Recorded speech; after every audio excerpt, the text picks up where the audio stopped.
Hey guys, welcome back. Unpopular opinions in Pokemon number 6. We're going to start it off with some comments from previous videos. If you'd like yours to be considered, please leave a comment down below. I don't know if I got to this one or not, so we might be doing it again. From my pal Hassler, who says, unpopular opinion, Pokemon are releasing too many expansions per year cycle. I don't think they're necessarily releasing too many expansions. I think it's more so an issue with the size of the sets is getting a little out of hand. That's just Japanese sets are getting larger, and when you combine multiple Japanese sets to make your English set, it can be a little overwhelming. It's pretty crazy when you have these sets that don't even fit in a 360 card binder. It's pretty wild. Blasty says, Blasty is not a dugong collector and rattle and destroy love Walreins. I mean, maybe the dugongs are a Blasty collector. I don't necessarily love Walreins, but Walreins definitely like destroyed, as we've seen in recent. I guess some of those aren't out yet, and we'll see. You'll see some Walreins destroyed the Walreiner. Logical RNG says, unpopular opinion. If your favorite Pokemon is Pikachu, Charizard, or any legendary, you're basic and have no taste. Well, I don't know. I mean, legendary, I guess, like how many people are saying that like Reshiram is their favorite Pokemon? Probably not that many. I would think I would give them a pass and maybe not give them a basic out of 10. What else do we got here? Rocket Snail added on. Also Eevee and any of its evolutions. Yeah, Eevee's popular, and they're really trying to push it to be the mascot tier. I think it is mascot tier, but it's sort of a neat gimmick in a way. My camera is doing some weird things, so I apologize about that. I don't know what's going on. I'll have to take a look after the recording. For now, you're going to have to deal with Glitch Rattle. Sorry about that. Rocket Snail has his own here. Or her own. It says, unpopular opinion, more people like the value of Charizard than actually like Charizard. I think even Charizard collectors will probably admit to this for the most part. So I don't know if it's necessarily a super unpopular opinion. But there's probably some Charizard collectors that are collecting value and are in denial for sure. All right, back into the forum. Starting off with T17 Baller 6969, who says base set unlimited should be called Shadowless. Okay, we're gonna say that's probably a little bit of a troll comment. Yeah, there's probably a few names that you could give it that are a little smoother, come off the tongue a little easier than that, but we'll see. Burpees says, there's nothing wrong with the new Pokemon designs. I know some people like to say things like, haha, that Pokemon is literally an anchor, so unoriginal, with the like caps and uncaps, exclamation marks, at symbols, squiggly digs. But just because you didn't grow up with it doesn't mean it sucks. I think this is true. I still have a hard time when there's new Pokemon that come out. It certainly takes some adjustment. Sometimes you just look at them and you kind of wonder what's going on there. But eventually, I think after you see them enough, it sort of becomes normal. They fit in with the rest of them. Even Sword and Shield, I was like blown away by some of the things that were leaked and whatnot that I didn't think were possible, but they did. But they all grow on you. I mean, there's certain ones that you're gonna like more than others, but that's the thing. Pick your favorites, put them in your team, battle them, do whatever you got to do with your Pokemon, enter contests and stuff. Goldcrest says, flipper is not a dirty word, nor is it bad or undignified or whatever negative descriptor you want to use to be a flipper. Flippers are what keep the second-hand card market alive. I don't think there's necessarily anything inherently wrong flipping. I mean, if you want to buy cards and flip them, by all means. If you see a really good deal on something and you want to buy it and sell it, you don't have the intent to keep it, sure, do it. If you see something you need and there's two of them and you buy one and you sell the other, more power to you. I don't entirely understand the people that are flipping, at least in a normal Pokemon market, why you would flip to just only make money if you have no interest in the cards itself. It seems a little crazy because there's definitely better ways to make money than that, but to each their own. Do they keep the secondhand card market alive? Probably not. But, I mean, they keep things moving, so maybe it's better for sellers. If you're selling your extra stuff and the flipper can buy it just like somebody that's going to put it in their collection, so they might move it around. I also have to add that I guess flippers are taking a risk in some way, no matter the situation. So risk reward is going to be there. Maybe they make money on it. Maybe they don't. Maybe you get it cheaper than the flipper paid for it. Hard to say. Depends how how diamond the hands are of the flipping individual. Usually, if someone's only flipping, they're, don't really have the capital to hold on to something long enough to make it worth it. All right, next one. This whole episode should be a little bit faster than the last one. We had some pages and pages of argument that I'll probably leave out. TCG Revival says, Shining Charizard is not only one of the worst artworks for a Charizard card, but also one of the worst in the hobby. You'd receive a 0% score on Pokemon Snap for a pick like that. I don't want to stare at a fat dragon's butt flying away. I want to see a sick art with some style. Yeah, so I didn't realize people were so hit or miss on the Shining Charizard. I personally like it. I like that he's kind of purple. I like the original shiny Charizard, none of this recolored shinies that we had. But yeah, to each their own. That's next level shiny Charizard hate. Or shining Charizard, I guess, is the better way to put it. CCRN Trade says, anyone who uses Bubble Bath as a reference to Market Bubble or a padded mailer is annoying to me. So this was a thing on the forum, since everyone was talking about the Pokemon bubble where prices were going up, and that the bubble was going to pop and everything else. There was an autocorrect that was implemented that turned, every time someone said bubble, that turned it into Bubble Bath.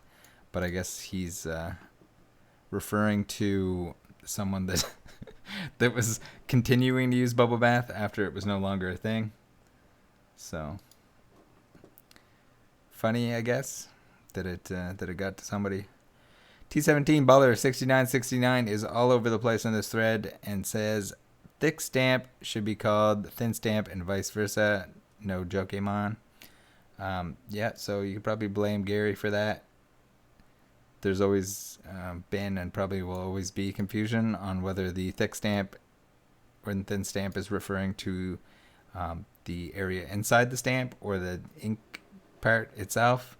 And yeah, I think even there was some discussion about how some of the BGS cases had the wrong designation on them. So confusing everyone. Something to do with nomenclature that Gary gave it, I think, in the early days, back when that really wasn't a thing or didn't really matter to anyone except for Gary. So Boogus says, I think the Shining cards from Shining Legends look ugly. I think the artwork itself is fairly lazy, and I don't think the color of the cards complement / enhance the artwork. I think having full art Shining cards would have suited them better. Well, I have good news for you. There's been multiple sets that have come out now in the form of Shining Fates and Hidden Fates in the opposite order that I just named them. Also, the secret rare Pokemon that are in sets are kind of like full art Shining. I guess they're gold cards, but they're also full art. So you got your wish. Sacari, big thanks again to him. Check him out, youtube.com/Sacari. This is his thread that he started on the Elite forums. So we have him to thank for this entertainment. Modern common and uncommon cards have better artwork than modern ultra rare cards. I see this more as an objective fact, honestly. I would like to share some of Sau's artwork. Discovered them after hearing about their work on Discord. Yeah, true. I think a lot of the non-hollows are really nice, and I think that's part of the excitement of opening a new set. As long as you don't see too many spoilers or look too closely at the spoilers, to see the non-hollow artworks, and especially when they coincide with each other, when they're done by the same artist and or have a connecting artwork or kind of story that's going on within them. To like discover that on your own is really cool, I think. All right, next up, Sword Piece, who says, "Oh my god." Okay, so this is where the argument came in, and maybe we won't read the whole thing, but I'll give a little bit of thoughts and feelings on it. This this went on for pages in the terms of an argument. All right, Sword says, the copies of the trophy cards being sold by PK Ono are extra copies that were never distributed in the intended manner and thus are illegitimate. I don't know if I would consider them truly worthless, as there's still so few in the world, as despite these copies being illegitimate, but they should be destroyed. The ones who should be most concerned with the presence of these cards are the trophy collectors themselves, as their currently owned trophy cards now have less value due to the presence of more supply than previously suspected, and even more significantly, the fact that now future buyers will not know the history of each individual card and not know if it was a legitimate distributed copy or an illegitimate copy. So this is a little bit of a rough area, because with trophy cards, typically you'd have to win the card, and where these extra copies were printed, I think it would help a whole lot to have the exact history behind each card, but there's just no way to really do that, other than certain copies that don't have winners' names on them because they're extra copies. So this gets into a whole discussion. I think the general consensus isn't that they should be destroyed. I think there should be more value to cards that you can prove were actually won in the tournament, but that's me. I don't collect trophy cards. So, I mean, that's really going to come down to the opinions of the people that are chasing after these cards, whether they value those more or less than extra copies. I think Quachancy had mentioned that there's actually some without winners' names on them that sold for more because people don't necessarily want the winner's name on it. There isn't a whole lot of information about the winners themselves on a lot of this stuff, so people don't necessarily have an attachment to the name on the card like they would if it was a Super Bowl ring or something like that was from a particular player, especially like an all-star player or something like that. So I don't have, I guess, the greatest input on this because I'm not chasing after these cards. But in my opinion, I think I would much rather have the ones that were actually won and not additional copies that were probably given out to staff and everything like that, or people at the Pokemon Company. We'll leave it at that. You guys let me know what you think in the comments. Vexpor says, Gen 1 WotC cards are trash, especially with the copy and paste Ken Sugimori artwork. This seems to be a recurring theme as well. They're not trash. Early Pokemon cards were a lot more simplistic than what they are now, and I don't agree that they should have rushed the Ken Sugimori stock artwork with the randomized backgrounds. but just cards in general back then had less going on, less in the background. I think it's we're a little bit spoiled with modern in that way. People don't seem to realize it, but the modern artwork is out of this world, and a lot of them are the same artists that did artwork back then, but instead of just putting the Pokemon on a card and maybe filling the background with foil or some generic background that doesn't necessarily go with the Pokemon, we're treated with a whole lot more these days. All right. Chalk says, an unpopular opinion, Yahoo auctions are ending in the same range as eBay auctions for cards outside the highest end as of a few months ago. This doesn't sound like necessarily an unpopular opinion, maybe an unpopular piece of news or unpopular event that's taking place. But with this, or like anything, when the market is as crazy as it is or has been in these times, there's always going to be deals that you can find. You just have to look a lot harder. So, or wait till it cools off and then get back into it. Pick your battles, certain areas. Find something else to enjoy for the time being. I've shifted a whole lot more into modern stuff while everything's been blowing up in price. And sure enough, a lot of these set cards that I'm going to be after to complete my sets have I've already retraced quite a bit.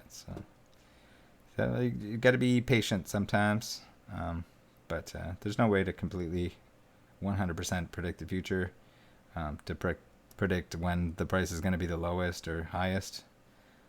But just gotta go with what you know and hope for the best. All right, Le Bleu says, proxy cards are not the devil if you're not making them pass as legitimate, and it's only for the individual's enjoyment.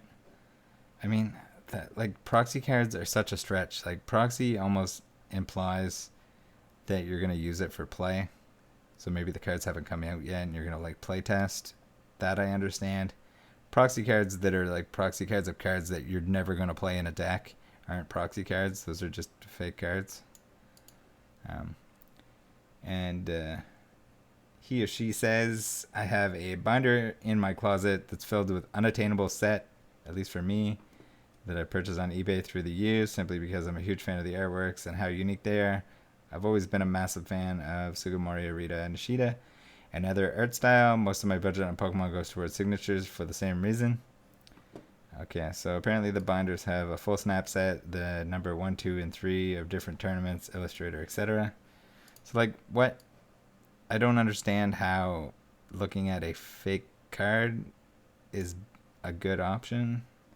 Is it being on the card any better than having it in, say, that Silver Bible with all the trophy cards and stuff in it, or even just an image online? Or even then, I could see even putting it on a playmat or something like that, like a custom playmat, before filling a binder with fake trophy cards.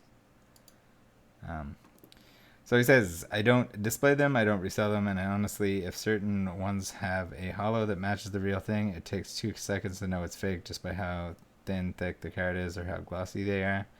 To me, those artworks are a piece of Pokemon history that I just like to look at once every 1 to 2 years, or whenever I stumble upon it while moving boxes, and I see them more like the proxies of paintings some people have at home. So that's a print more than it is it's not like a proxy artwork. But I think that might be a little bit of a language thing. It sounds like they're French. Congrats to anyone who owns the real thing, because they're truly special cards. Last time I stated on Discord, it started a war. So anyone who's foaming at the mouth and building up your blood pressure, just take some deep breaths. Let me save you the headache. And state I won't reply to any hate on that topic because it's just a personal choice, opinion, mine. I mean, I guess more power to you. I don't really like encouraging people to make the fake ones to begin with. So you're buying them on eBay. Some guy's profiting from something that he shouldn't be selling on there, especially in the form of printing fake trophy cards. People are going to buy these. New people are going to, people shouldn't fall for them, but people are going to resell them as the real thing. And I don't know. There's just lots of other ways to enjoy the artwork on these cards without without buying fake cards from someone. All right, next.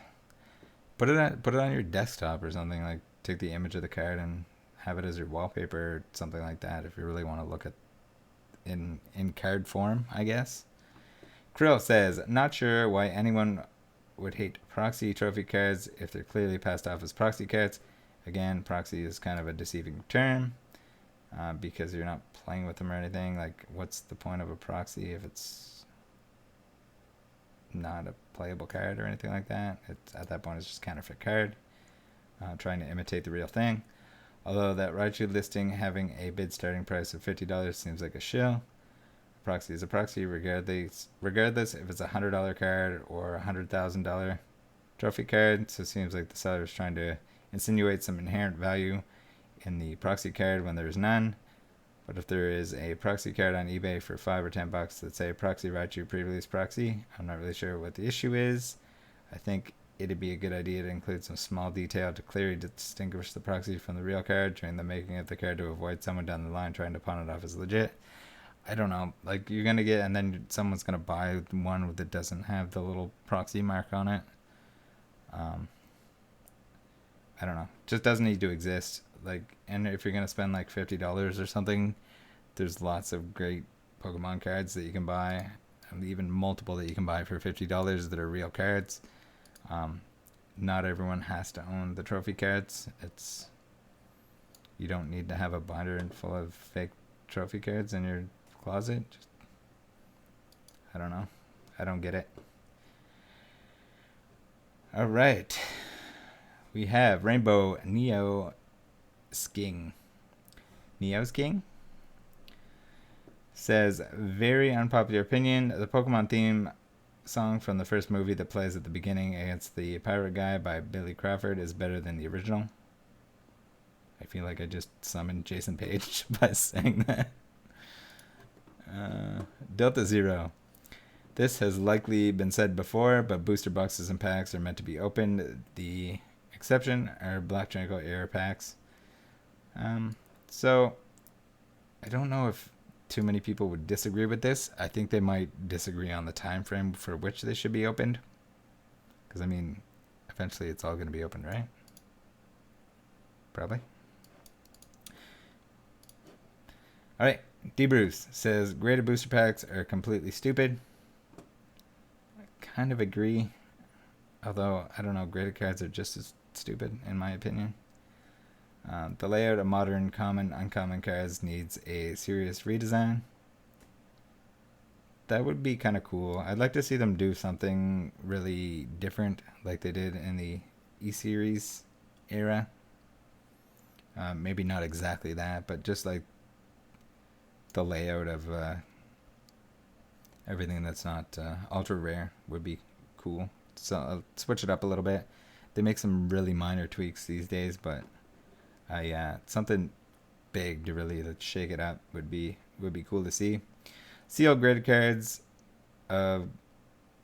sealed graded cards of grading the wrapper is also completely stupid.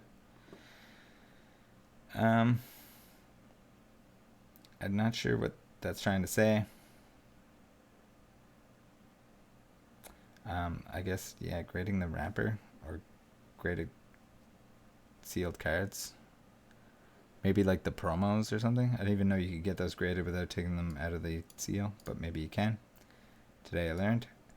PSA is the worst company I've ever seen, and I have no clue how they got to become the industry standard. I think that had a lot to do with your father, Gary. I think that was mentioned by him down below in the thread. But also, I don't know. I guess they just paid more attention to it, and as time went on, and more people deemed that was the standard, it just happened. Time spent, and I think maybe they paid a little bit more attention to Pokemon than BGS, which would have been their top competition at the time. Next up, Legendary Collection is just a complete waste of good cardboard. Not really a waste. I mean, I hate reprints just because in terms of collecting it's a little bit boring, but where they needed the cards for competitive play, kind of a good thing. And the reverses were, they're not my favorite, but they're neat. Oh, here we go. You can blame your old man for that. D-Bruce is Gary's son, by the way, for anyone wondering. Assassin 5757. This opinion is probably 50-50, but they need to redo the national dex ordering to put Evo lines together and combine Nidoran into one Pokemon. Order the dex by primary type of the first Evo and make normal/flying Pokemon solely flying type, or put flying as the primary type rather than normal. Yeah, I don't know. This would be weird to do, and then have it different earlier on. Adding in pre-evolutions and different evolutions just would mess this up regardless. But is what it is, I guess. Well, at this point it'd be organized by era, which is also kind of nice. To shuffle it around now, I don't know. Are you just making things worse at that point? Muck says, there are a lot of fantastic looking energy cards, especially holos. Some even have a cool release story. Some are ridiculously hard to grade. Many of them are seriously overlooked. Yeah, even the modern like secret rare energies I think are really cool. And you gotta like the fact that they sort of retain value because they're always playable, at least except for the fairy energy, unless we get fairy Pokemon back. But at the same time, I understand that it's hard to build an emotional connection to them. Yeah, I guess so. It's not a Pokemon. My friend's son pulled a couple secret rare energies, and they didn't realize what they were. So once I explained to them that they're actually top tier cards, I think they got a little bit more appreciation. But it's funny to see that because it's not a Pokemon or something, they didn't immediately notice that it was an expensive or a high end, hard to pull card. Catching some is sometimes better than catching them all. From T17 Baller 6969, I would have to kind of agree with this because I chose to catch only English cards for now, and even that, catching all of those is quite the battle. But at the same time, if you wanna catch some Pokemon, if you want to collect certain Pokemon, if you want to collect certain artists, you do you. Don't worry about catching what everyone else is catching. Ooh, like a yawn. Azul says, graded cards only beat out raw cards in terms of individual protection and resale value. I would disagree on the individual protection. I think a top loader or a card saver is just as good in terms of protection as a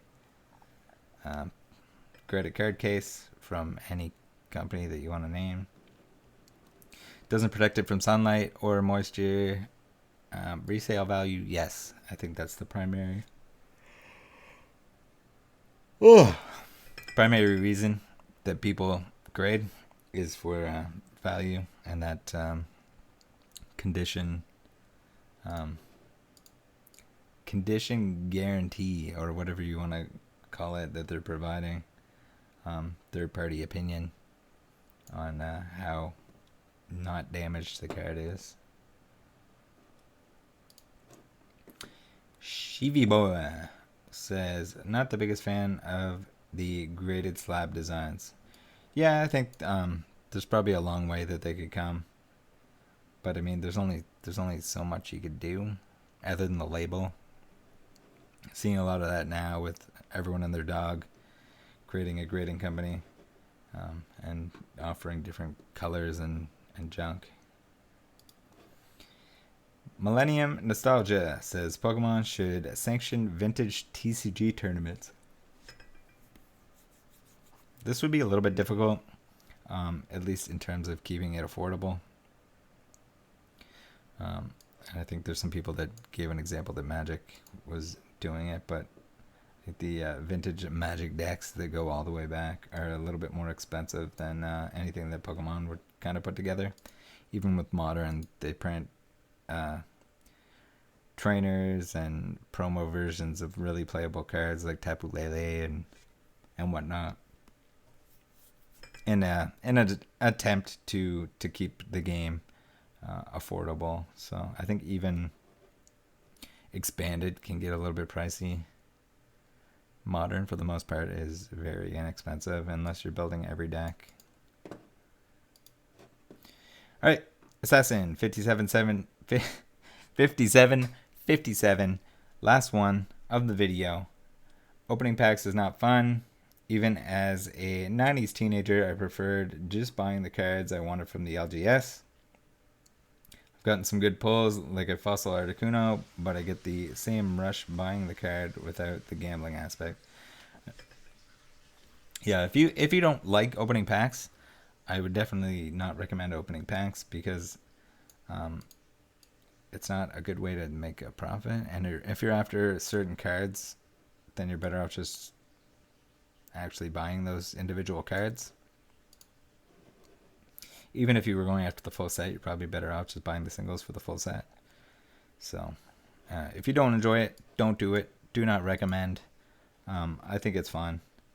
And but at the same time, there's a certain point when you start opening duplicates and you've seen the cards, a lot of the non-hollows, that you, I don't know, it just becomes less fun at that point.